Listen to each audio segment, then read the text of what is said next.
This episode is going to be talking about balancing your masculine energy with your feminine energy. If you're an A type alpha woman, you're super successful, career driven, you achieve everything that you put your mind to. But if there's one area of your life that's not working and it's love and relationships, then this episode is for you. And I'm going to show you how to balance your masculine and feminine energy so that you can attract the man that you deserve. The kind of man who is not only more masculine than you, but will also be caring and nurturing for you, which is probably what you deeply want, to be also looked after, to be nurtured, to feel safe and secure as well. That's something I think we all want as human beings.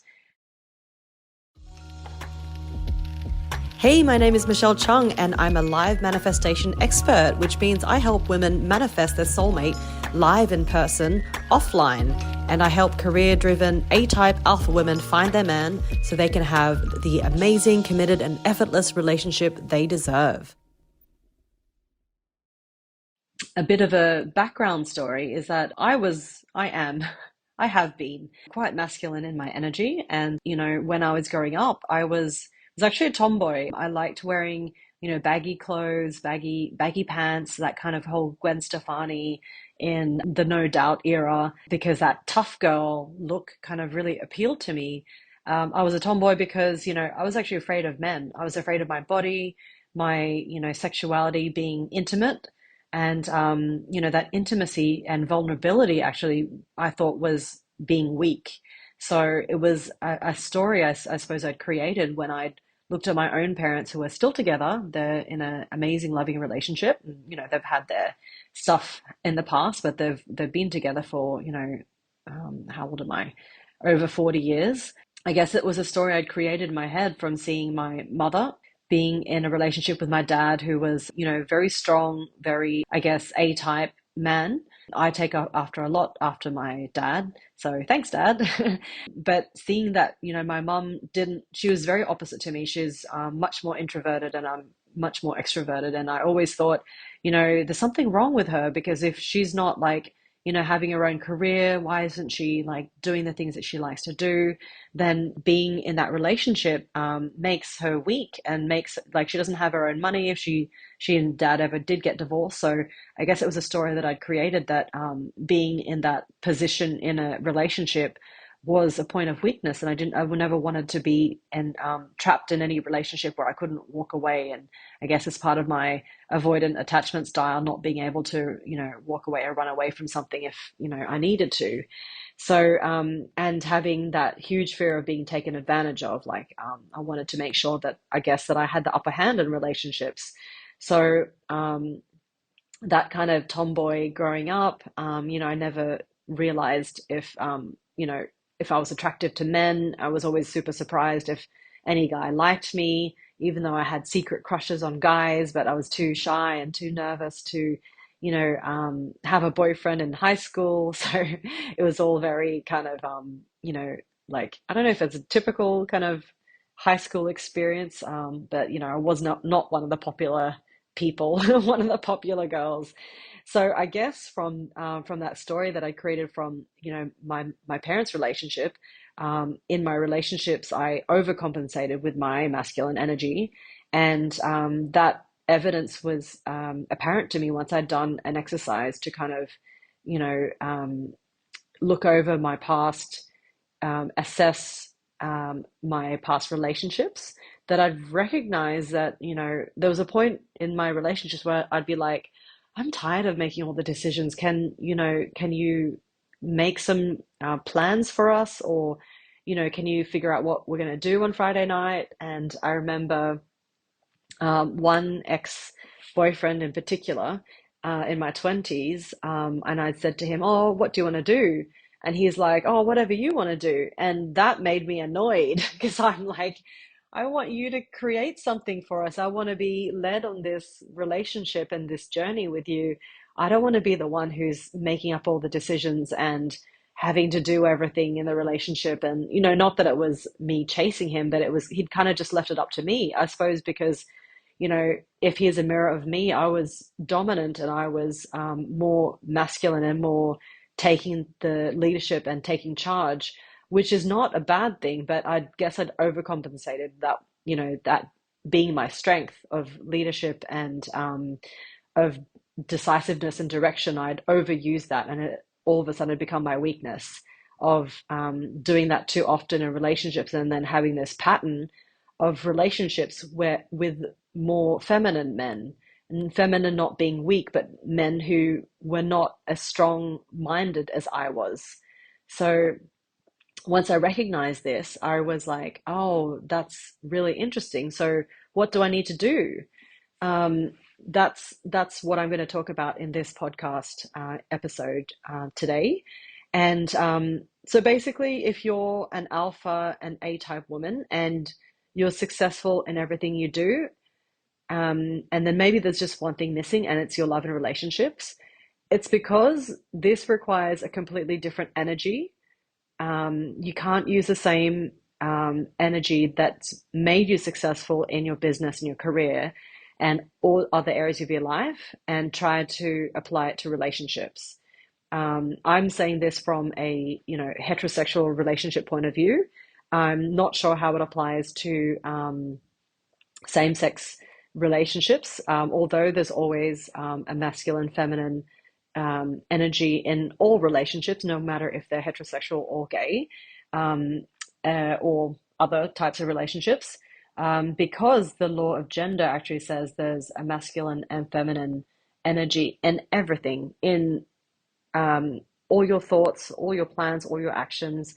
The law of gender is apparent in everything. So once I started learning the principles of these universal laws and alchemy, it was like, oh, that's really interesting. Okay, that's where energy is. That's it never disappears. It's just always converted, isn't it?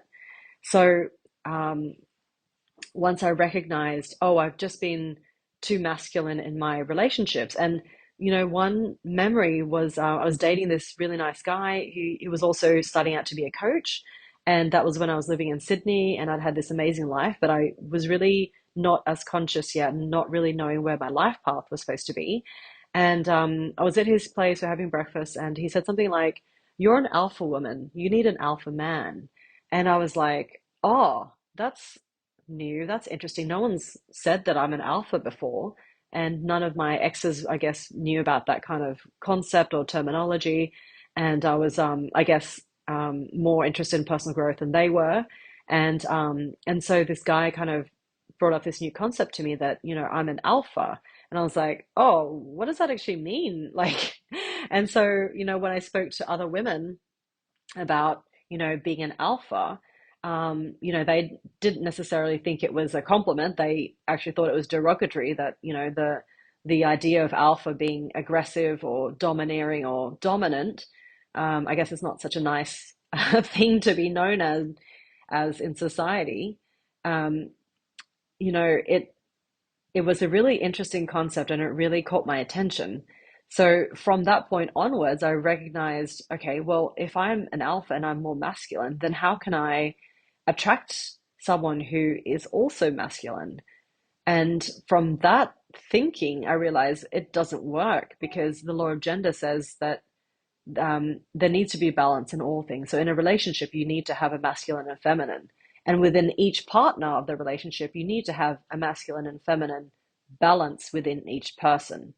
So if you're finding yourself being in relationships or attracting guys who are not the kind of guys that you want, that they're too indecisive and they're too laid back or they're afraid of commitment, things like that, they're always a mirror for you, and to just check in on yourself to see, where am I being too masculine in my behavior and my actions in dating.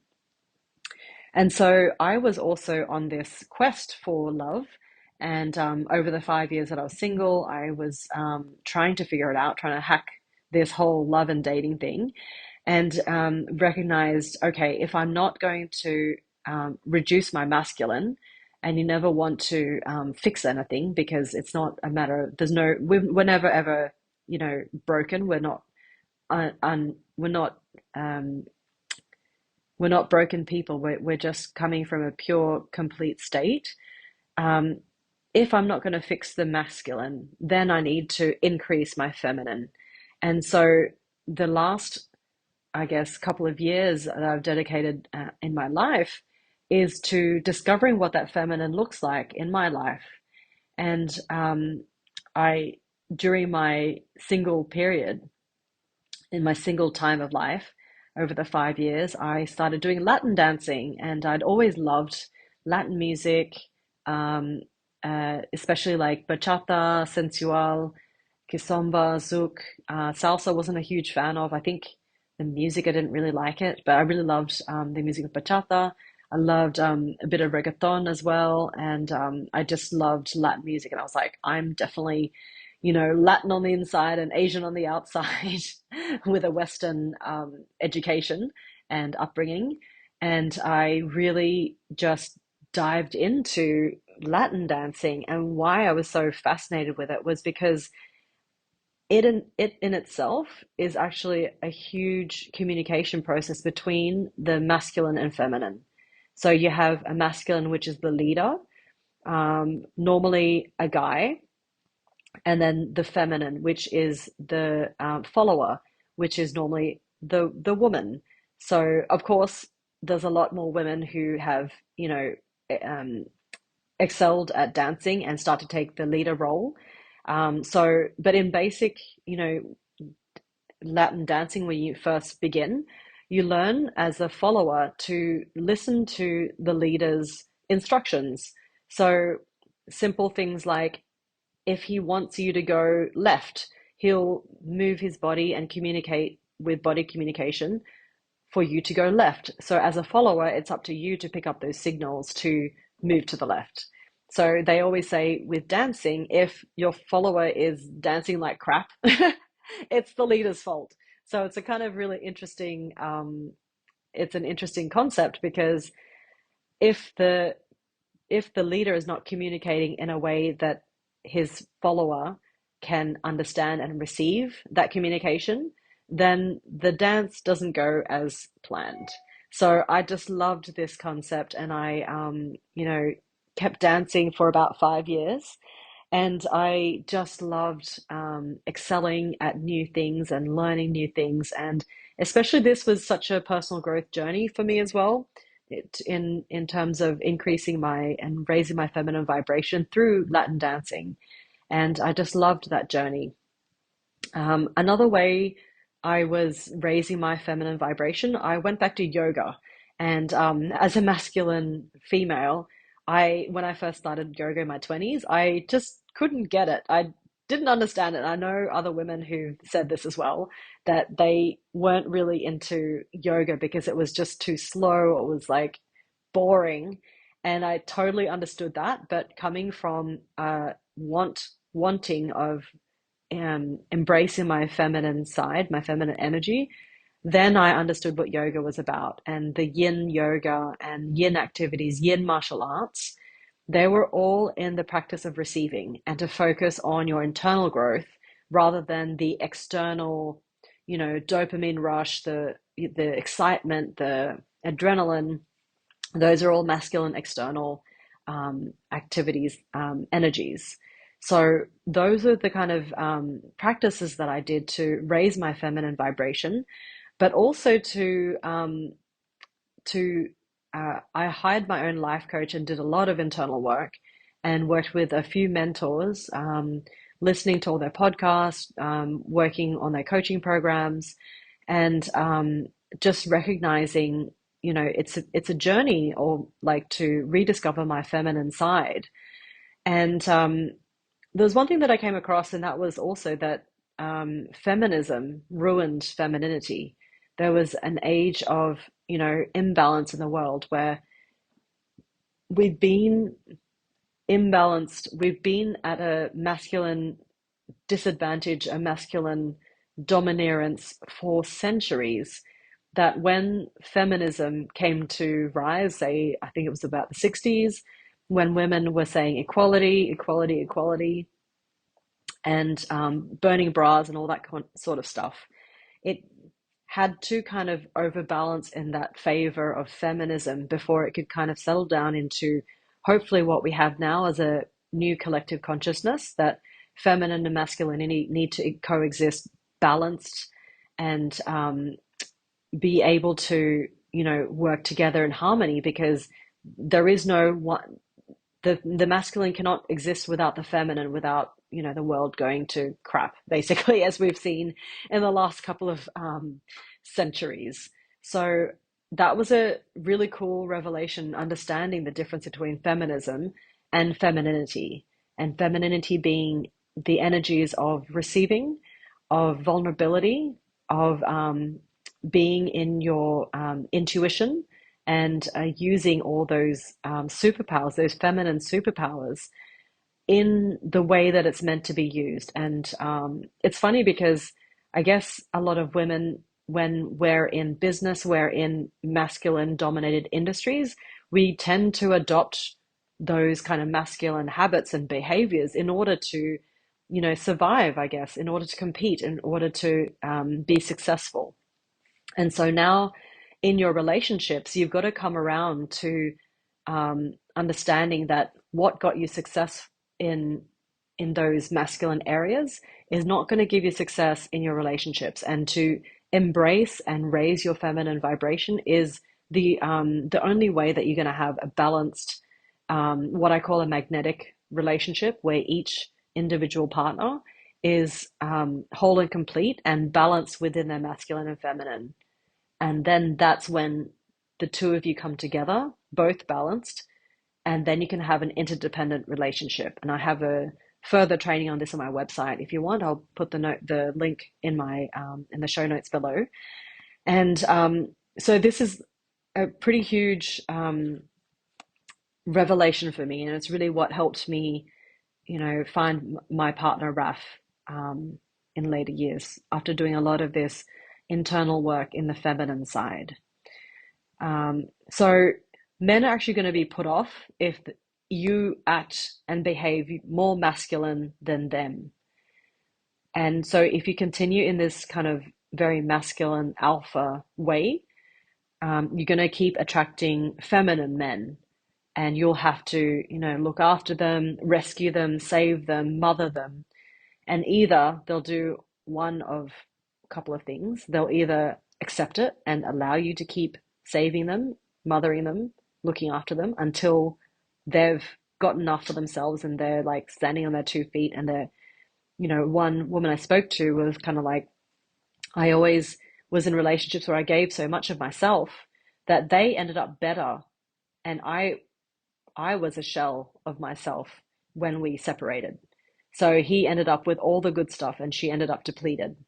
And because she was more in her masculine and giving and looking after and doing the men's role, so she wasn't being able to be in a space to receive the love, the nurturing, the care, kindness from her partner, because she was too much in her masculine.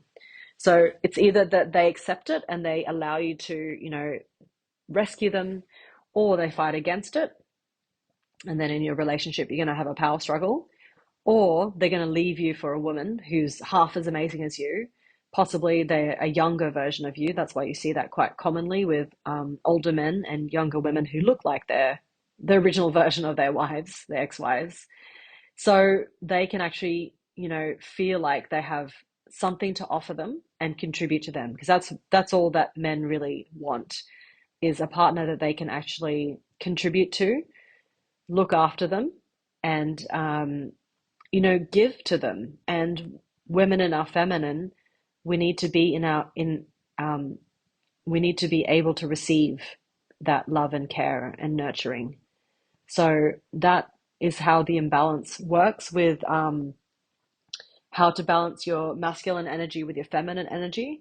It's super important. I see this much more with career-driven, successful women, A-types, alphas, alpha women, because we're so used to being in our masculine energy in order to succeed, to survive. Maybe you're a single mom and you've had to be both role models, and you've never had the luxury or the ability to just, be able to step back and receive and be in your feminine. So hopefully that was insightful for you. Please leave me any comments, follow my podcast, and check out my content on Instagram. It's at Michelle Chung Coach, and I'll put all the links below. And if you have any other questions about relationships, love, or dating or life, please let me know, contact me, and yeah, I'll put them into future podcasts. I'll see you then.